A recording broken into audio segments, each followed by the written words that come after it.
the United States and the President of Ukraine.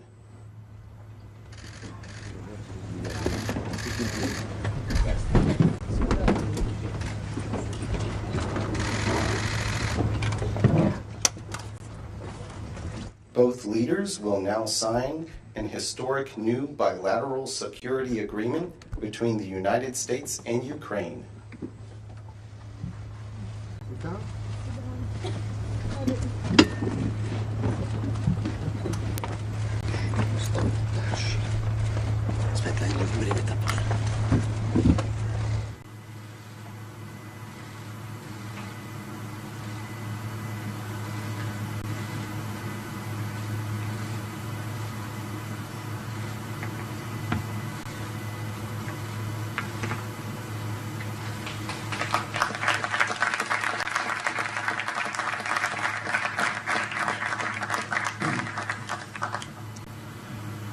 Good evening, everyone.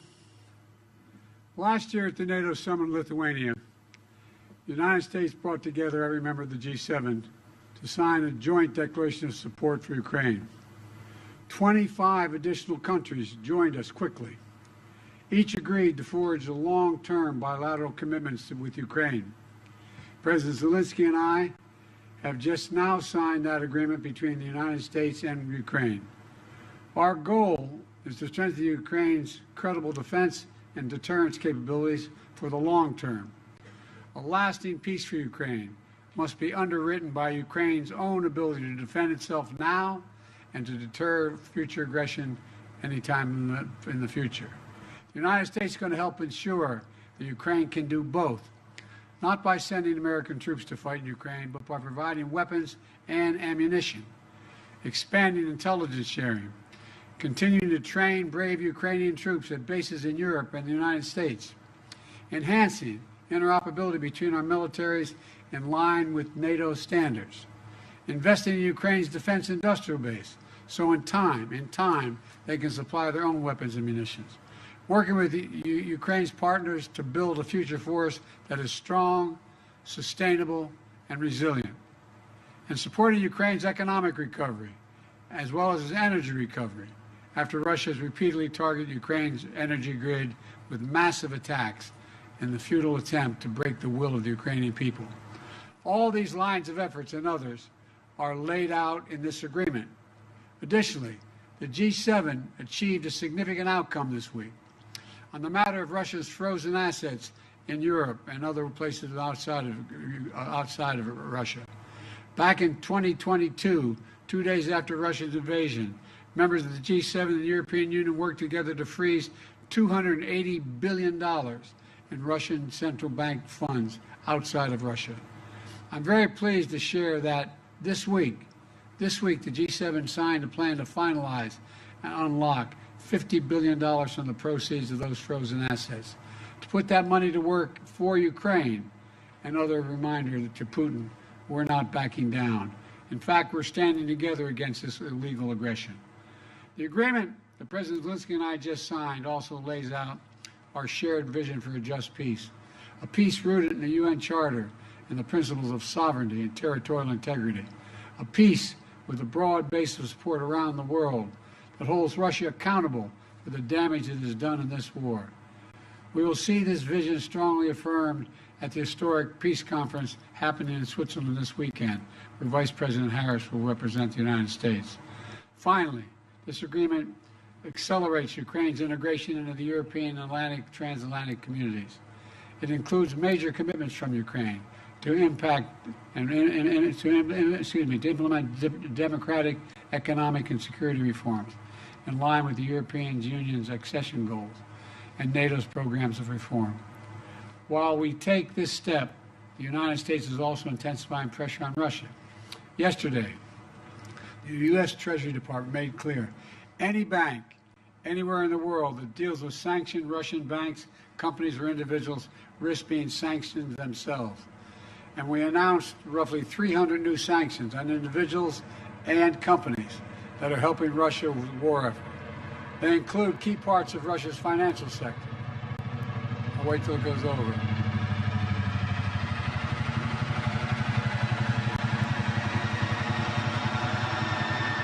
well as individuals and entities that supply Russia with items critical to its defense production, like microelectronics, machine tools, and industrial materials.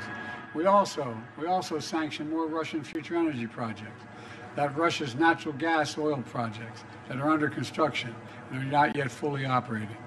Putin is counting on revenues from these projects.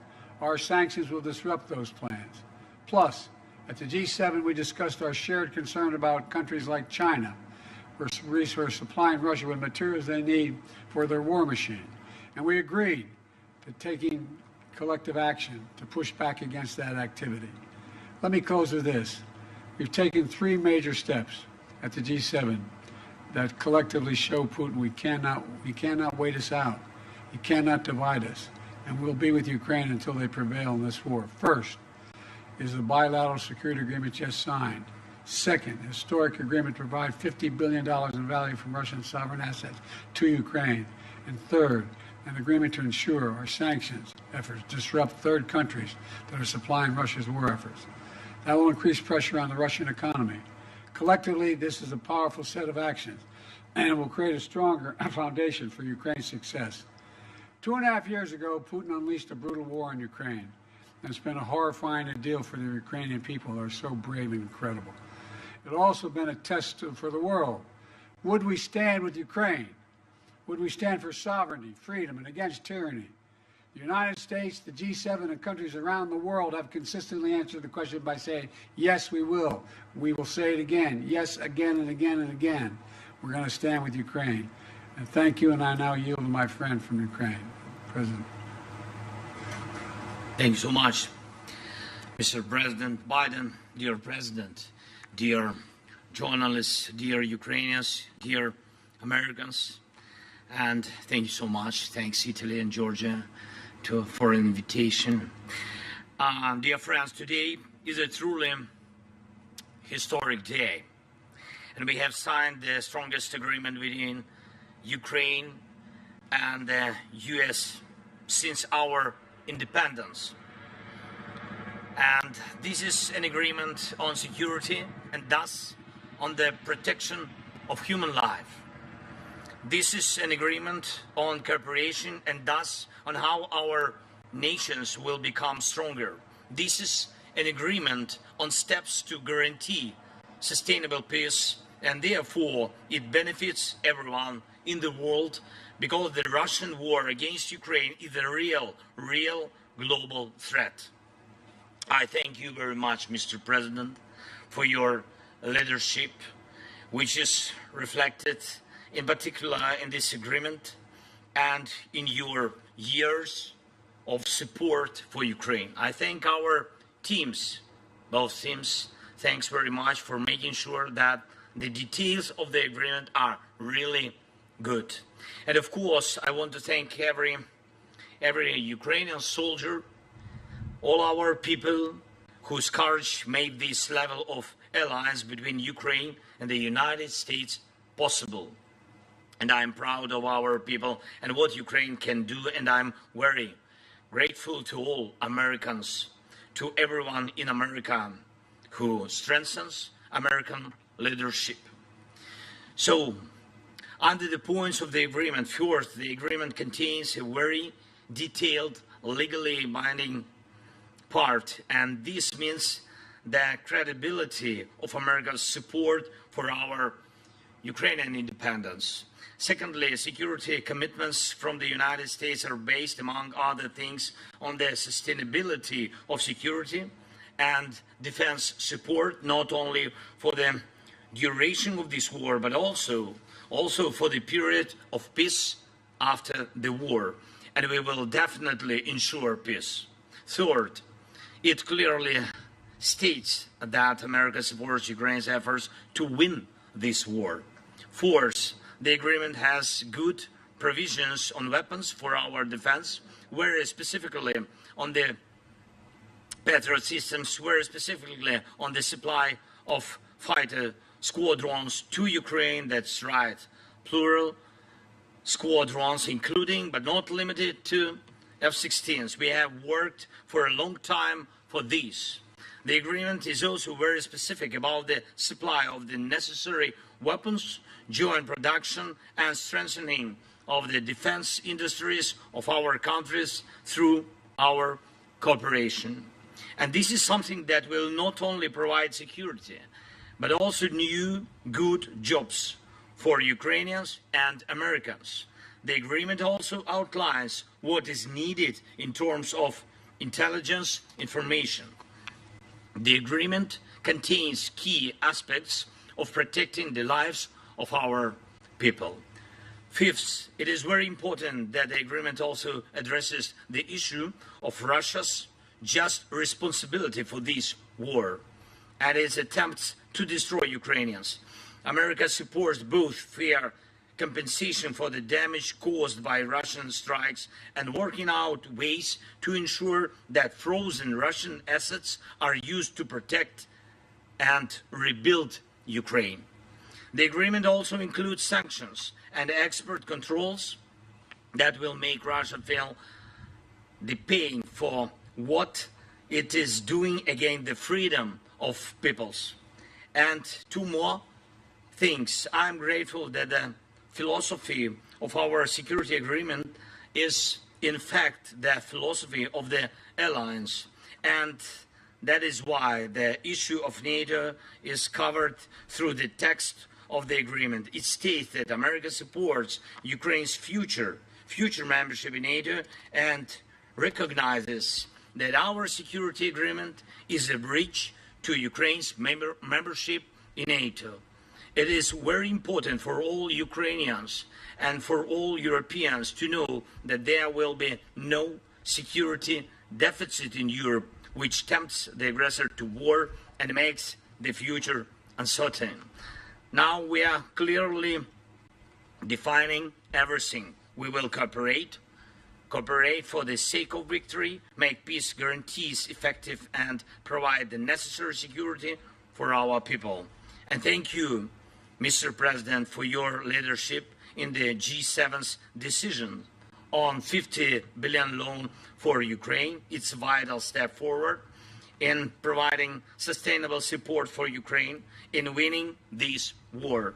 Russian immobilized assets should be used for defending lives of Ukrainians from Russian terror and for repaying the damage aggressor caused to Ukraine. It's fair and absolutely right. Mr. President, thank you, your team. I would also like to thank the United States Congress for their support, both parties, both chambers.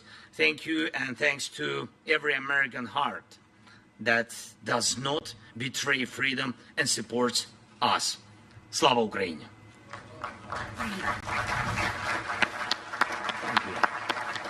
Now what we'll do is we're going to take two questions from American reporters and a question each from two American reporters and a question each from two Ukrainian reporters.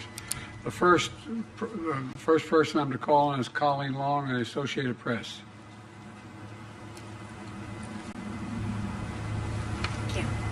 Thanks, Mr. President. About 2 weeks ago, you changed course to allow Ukraine to fire U.S. weapons into Russia.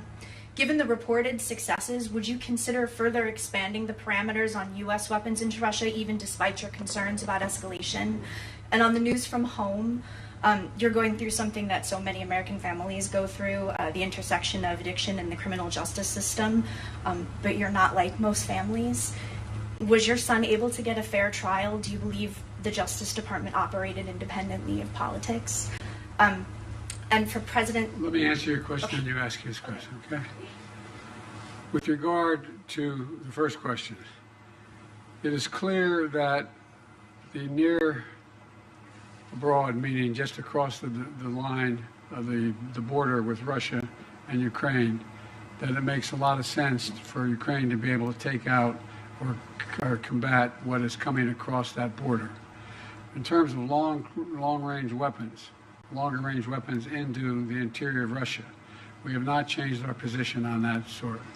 With regard to the question regarding the family, I'm extremely proud of my son Hunter. He has overcome an addiction. He's one of the brightest, most decent men I know, And I am satisfied that I'm not going to do anything. I said I abide by the jury decision, and I will do that, and I will not pardon him. President Zelenskyy, a number of leaders here in Italy, including President Biden, are facing upcoming election challenges. How will the security agreement signed tonight and the other promises of support continue if they are not in office? And what's your contingency plan if they don't?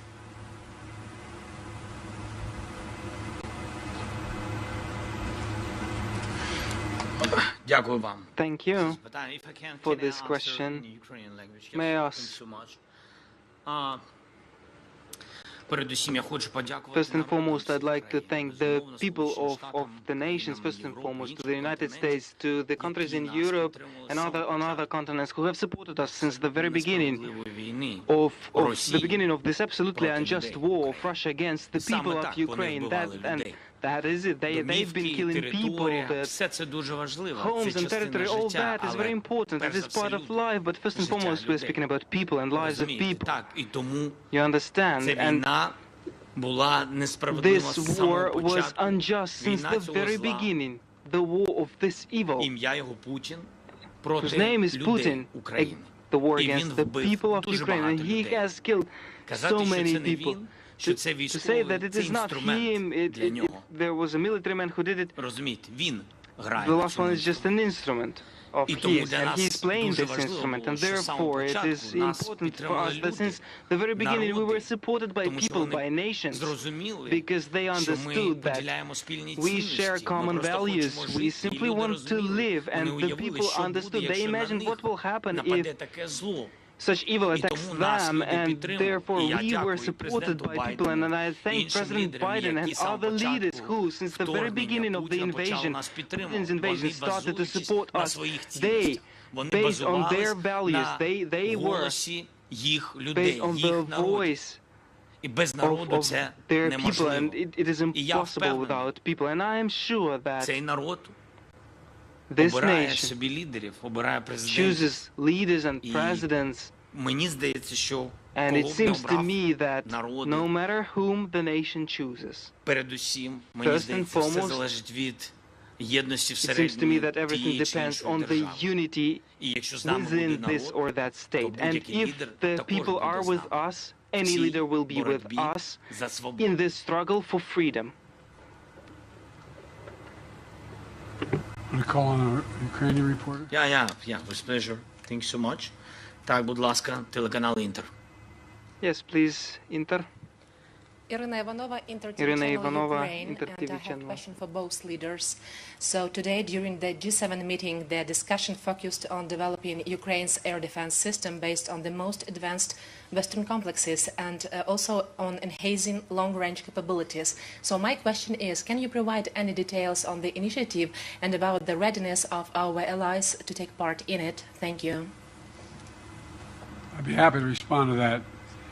We have acquired commitment from 5 countries so far for Patriot batteries and other air defense systems, as well as we've let it be known to those countries that are expecting from us air defense systems in the future, that they're going to have to wait. Everything we have is going to go to Ukraine until their needs are met, and then we will make good on the commitments we made to other countries. I think President Biden already answered your question. Really, he knows, and all other partners, they know that urgently we need 7 Patriot systems. Yes, to save our cities, not all of them, it's a pity, but urgently 7. And we discussed the possibility of having 5 of them. It's true, but the partners work on it.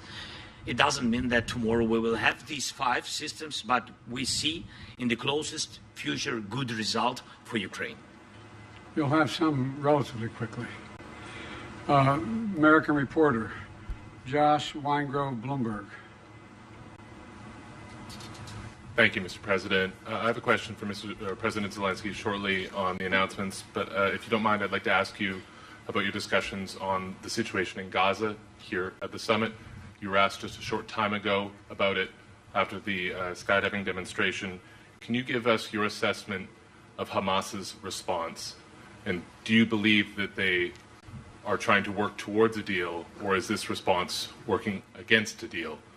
And what is your message to allies, including those here at the G7, about what more, if anything, the U.S. can do to drive towards a peace agreement? Thank you. I wish you guys would play by the rules a little bit. I'm here to talk about a critical situation in Ukraine. You asked me another subject. I'll be happy to answer it in detail later. But the bottom line is that we've made an agreement. I've laid out an approach that has been endorsed by the UN Security Council, by the G7, by the Israelis, and the biggest hang-up so far is Hamas refusing to sign on, even though they have submitted something similar. Whether or not it comes to fruition remains to be seen. We're going to continue to push. I don't have a final answer for you. And to President Biden's point, a question about today's discussions. President Zelenskyy, the $50 billion today, you've had the supplemental, of course, from the U.S. Congress recently. Can you give us an assessment of the situation on the battlefield right now, and what has been given now? How long will this get you in terms of either stopping the Russian advance or making headway on this? And how long will it last you if indeed future leaders or current leaders are unable to reach consensus on further aid packages? And President Biden, I'd welcome your assessment of the situation currently on the battlefield and what difference the supplemental has made as well, sir. Thank you.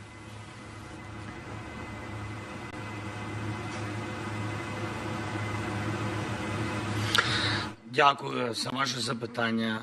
Thank you for your question. Indeed, we were expecting the fundamental package of the support within the Congress of the United States of America, and truly it was a long pause for our warriors first and foremost, but it is important, and we are grateful that in the very end we have this supplement, and this will for sure strengthen our warriors. Yes, this has given the opportunity to the enemy within this pause to try to occupy Kharkiv, but that attempt was stopped by our warriors. They were repelled.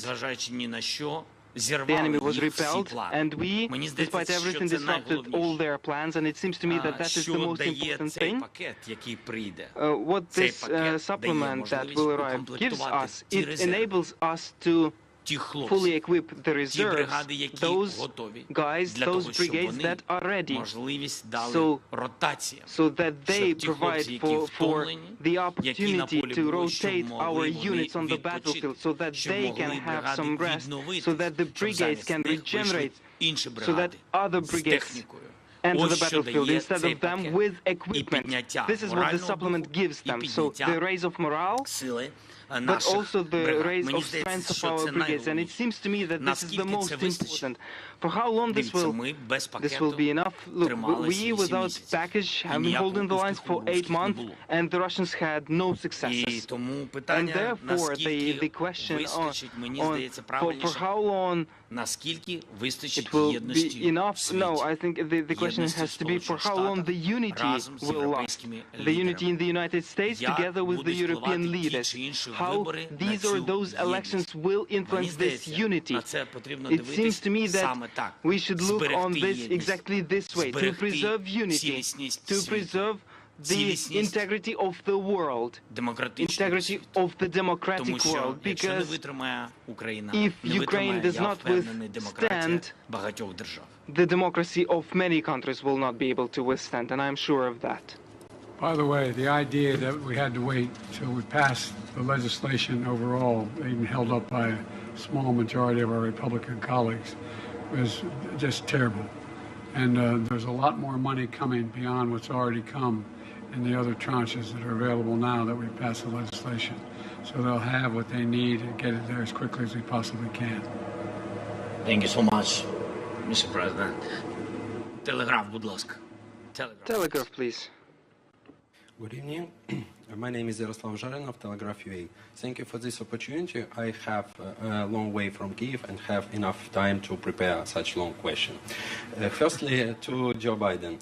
Mr. President, the additional Ukraine Supplemental Appropriations Act that you signed mandated the submission of strategy war for the war in Ukraine within 45 days after its enactment. This deadline passed on June 8th, and now yet the international community has not seen this strategy. Has it been developed? And if the strategy is classified, what steps does your administration plan to take to hasten Ukrainian victory in the war? It's my first question. The second will be to the President Zelenskyy. What was the last part of your question? Has it been developed, this strategy, and what steps does your administration plan to take to victory Ukraine in the war? The steps we're going to take to make sure that Ukraine has victory and that Russia does not prevail is continued support. What we just signed. We signed that, and a significant number of nations have signed it. We have convinced the G7, we've got support of the G7, and quite frankly, 48 other countries. We sat with the Prime Minister of Japan, South Korea. We have 50 nations have signed up beyond the NATO and the G7. And so we're going to stay as long as it takes. With regard to the plan, that is a plan in process now. We're discussing with our Ukrainian friends exactly what it would be. We have a lot of movement toward that. We know the outlines of it. We have not done the detail of it all. But we know what Ukraine is capable of doing when given the material to defend themselves, and that's exactly what they're doing now. І друге запитання до президента Зеленського. And my second question is to President Zelenskyy. It will be in Ukraine. And recently you have made a couple of sharp statements regarding China, and there are rumors in press regarding the possible supplies of Russia's weapons to China. Apart from that, China is actively promoting its own peace plan among certain countries. What are the motives of Beijing now, and would it be possible to change the vision of China regarding our war, and which role the U.S. can play in this? And the final question is China a partner of Russia in these crimes that it commits? Yes, I understood that your trip was long.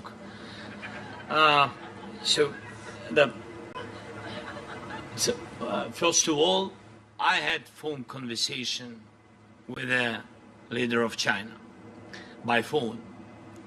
He said that he will not sell any weapon to Russia. That is the first. We'll see with you.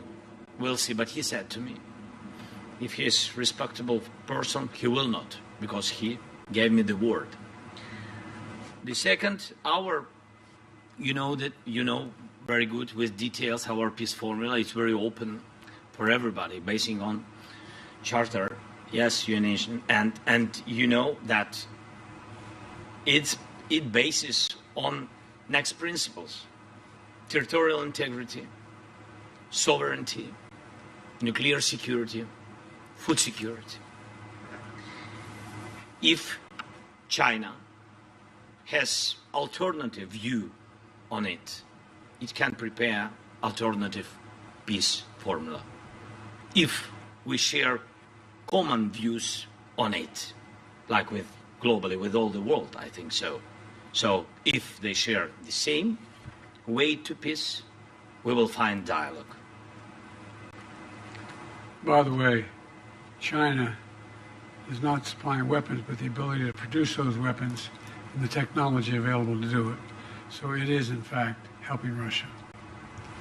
Thank you all so very much. Appreciate it. This concludes our press conference. Thank you, everybody.